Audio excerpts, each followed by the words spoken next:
मोहम्मद जवाद तारिक हैं हमारे साथ, DIG हैं इस्लामाबाद पुलिस के। जवाद साहब, क्या तफ्तीश अब तक की है आपने मुलजिम से भी, और क्या हक़ाइक़ सामने आ सके हैं? कब से ये शख्स सना से राब्ते में था? अस्सलाम वालेकुम जी। ये जी थ्रू सोशल मीडिया सना के साथ काफ़ी टाइम से राब्ते में बिल्कुल था, और उसके बाद उसकी बेसिकली जो कह ले सकते हैं कि ख्वाहिश या उसका मोटिव ये था कि उससे किसी तरह से फर्दर कॉन्टैक्ट एस्टैब्लिश कर सके, उससे मिल सके, और दोस्ती वाला पहलू भी इसमें है कि जी वो दोस्ती करना चाहता था। तो लेकिन अगर एक फरीक जो है वो आपके साथ बात नहीं करना चाह रहा है या आपसे मिलना नहीं चाह रहा, तो उसको फर्दर इस तरह से परसू नहीं करना चाहिए था। तो उसमें लास्ट जो इसका ऊपर जो चीज़ हुई वो ये थी कि चंद दिन कबल, इस वाक़े से चंद दिन कबल जो है वो इसका बर्थडे था, सना का बर्थडे था। उसके ऊपर ये फैसलाबाद से इस्लामाबाद आता है और फिर उसको कहता है कि मैं तुम्हारे लिए गिफ्ट्स लेके आया हूँ और मैं तुम्हारा बर्थडे सेलिब्रेट करना चाहता हूँ और मैं मिलना चाहता हूँ, और वो उसने मुलाकात नहीं की सना ने उसके साथ। तो उसके बाद फिर ये जो 2 जून वाला वाक़या जो पेश आता है, अफसोसनाक वाक़या, 2 जून को ये फिर सेकंड टाइम जब दोबारा फैसलाबाद से इस्लामाबाद आता है, तो तब इसने ये प्री प्लान तरीके से बेसिकली ये किया है। जवाद साहब, कातिल के बैकग्राउंड बताएं, मतलब we do realise early 20s का वो लड़का है, does he work, does he study, क्या फैमिली है, क्या किसका था उसके पास? खुद भी टिकटॉकर है, मतलब उसकी बैकग्राउंड के हवाले से कुछ बताएं। जी, ये बेसिकली ये फैसलाबाद में एक फैमिली है। इसके फादर जो हैं वो रिटायर्ड गवर्नमेंट ऑफिशियल हैं, और एक नॉर्मल मिडिल क्लास फैमिली है। खुद इसकी अपनी एज जो है वो 22 इयर्स है, क्वालिफिकेशन इसकी मैट्रिक है। ऐसा चाहिए इस वक्त तो कोई फर्दर उसने स्टडीज़ को परसू नहीं किया या कोई जॉब वगैरह नहीं करता। सोशल मीडिया के ऊपर ही इसकी भी एक किस्म की एक प्रेजेंस ही है। तो इस तरह से इसका ये बैकग्राउंड है। गन जो है वो अभी उसकी फर्दर तफ्तीश जारी है कि इसने एग्जैक्टली गन कहाँ से प्रोक्योर की, और फर्दर उसके ऊपर अभी हम कर रहे हैं इन्वेस्टिगेशन। ज़ाहिर है बड़ा अफसोसनाक है। अब ये बताइएगा कि आप कितनी जल्दी इस मुलजिम तक पहुंच गए थे, क्योंकि बज़ाहिर एक लड़की का एक कत्ल हो गया अपने ही घर में। सबसे पहला क्लू आपको कहां से मिला? गली मोहल्ले में से ही CCTV फुटेज में क्या इसका चेहरा वाज़ेह था? अक्सर हम देखते हैं कि कैमरे फॉर द सेक ऑफ कैमरेज लगा दिए जाते हैं, लेकिन शक्ल की आइडेंटिफिकेशन नहीं हो पाती है। फिर ये भी इत्तलात हैं, बाज़ इत्तलात कि इसने गाड़ी अपनी जो इसने किराए पर फॉर्चूनर ली थी वो किसी पिछली वाली गली में पार्क की हुई थी। How did you reach to this killer? देखें जी, इसकी आइडेंटिटी तो ऑब्वियसली हमें उस वक्त नोन नहीं थी, ना फैमिली को नोन थी, ना हमें पता था इसके बारे में।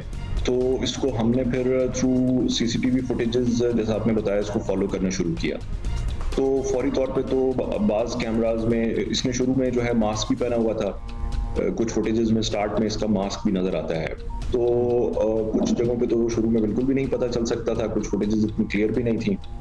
लेटर स्टेज पे फिर हमने इसको थ्रू सोशल मीडिया प्लेटफॉर्म जो सना के प्लेटफॉर्म्स थे और कुछ और लोगों के थ्रू बेसिकली फिर हमने कुछ सस्पेक्ट्स अपने आइडेंटिफाई करने शुरू किए कि कौन कौन उसके साथ कांटेक्ट में था।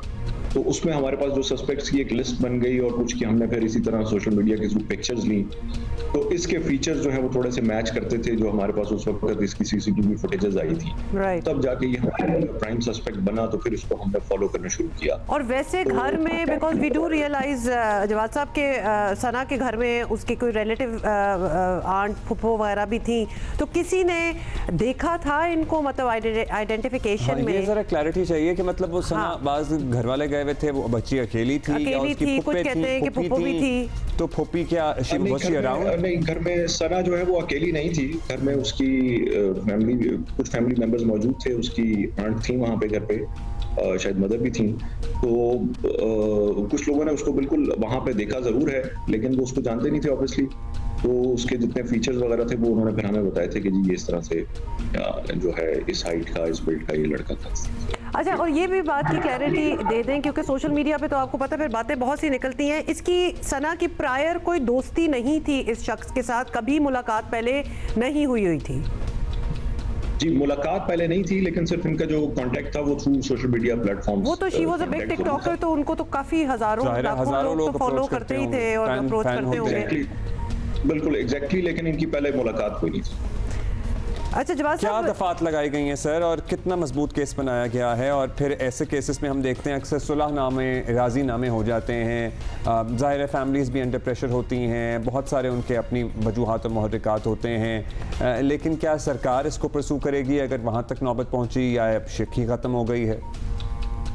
देखें जी, केस चूंकि ये मर्डर का केस है तो वो 302 में ही मुकदमा दर्ज हुआ था। उसी वक्त हमने फौरी तौर पे FIR तो दर्ज कर ली थी जैसे ये वाक़या पेश आया। उसमें कोई डिले नहीं था हमारी तरफ से। तो उसमें लेटेस्ट स्टेज पे हम तो इंशाल्लाह ये पूरा जितनी एविडेंस कलेक्शन है वो प्रॉपर तरीके से करेंगे और इंशाल्लाह स्ट्रॉन्ग केस बिल्डअप करेंगे ताकि वो ट्रायल में जाके जो है वो कन्विक्शन की तरफ जाए। बाकी इस स्टेज पे तो हम उसके बारे में कुछ नहीं कह सकते कि लेटेस्ट स्टेज पे फरीकैन उसमें क्या फर्दर किस तरह से उसको परस्यू करेंगे, लेकिन सरकार की तरफ से और पुलिस की तरफ से इंशाल्लाह हम इसको प्रॉपर एविडेंस कलेक्शन करके यकीनन, और खास तौर पे क्योंकि ये जो किलर है वो एतराफ़ भी कर चुका है इस बात का, बंदूक भी आपको मिल चुकी है, यकीनन फिंगरप्रिंट्स वगैरह भी होंगे, वो फोरेंसिक्स भी हो रहे होंगे। फ़ोन भी ले गया था ये, सना का फ़ोन अपने साथ ले गया था ये?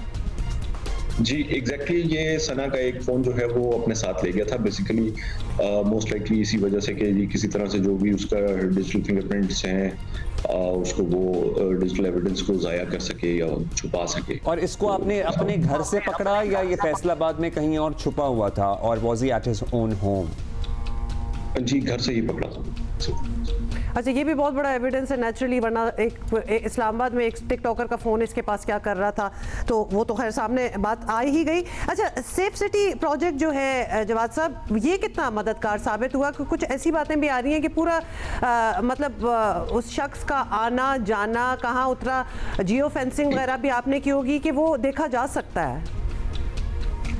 जी बिल्कुल, सेफ सिटी की इसमें हमें तो बहुत ज़्यादा हेल्प रही थी, चूँकि उसको सारा ट्रैक डाउन, उसका सारा एस्केप रूट ट्रैक करना, उसमें सेफ सिटी के कैमरास भी और जो दूसरे प्राइवेट कैमरास भी हैं, दोनों को हमने यूटिलाइज करके तो तब जाके इसको प्रॉपर तरीके से हमने ट्रैक किया इसका एस्केप। और ये फैसलाबाद मतलब वाक़े के कितनी देर बाद भागा, कहाँ से भागा, बस से फरार हुआ, और उसके भी क्या तक उस पहुंच गए थे आप लोग?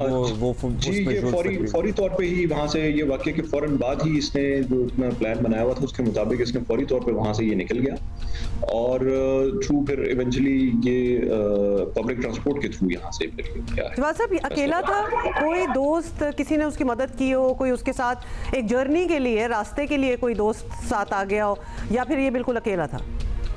जी अभी तक की तो उसके मुताबिक ये अकेला ही था, लेकिन फर्दर उसकी हम इन्वेस्टिगेशन इंटरोगेशन कर रहे हैं कि अगर कोई और एसोसिएट सामने आ गया, लेकिन अभी तक की उसके मुताबिक इसने अकेले ही है। मोहम्मद जवाद तारिक साहब, DIG इस्लामाबाद, बहुत शुक्रिया सर।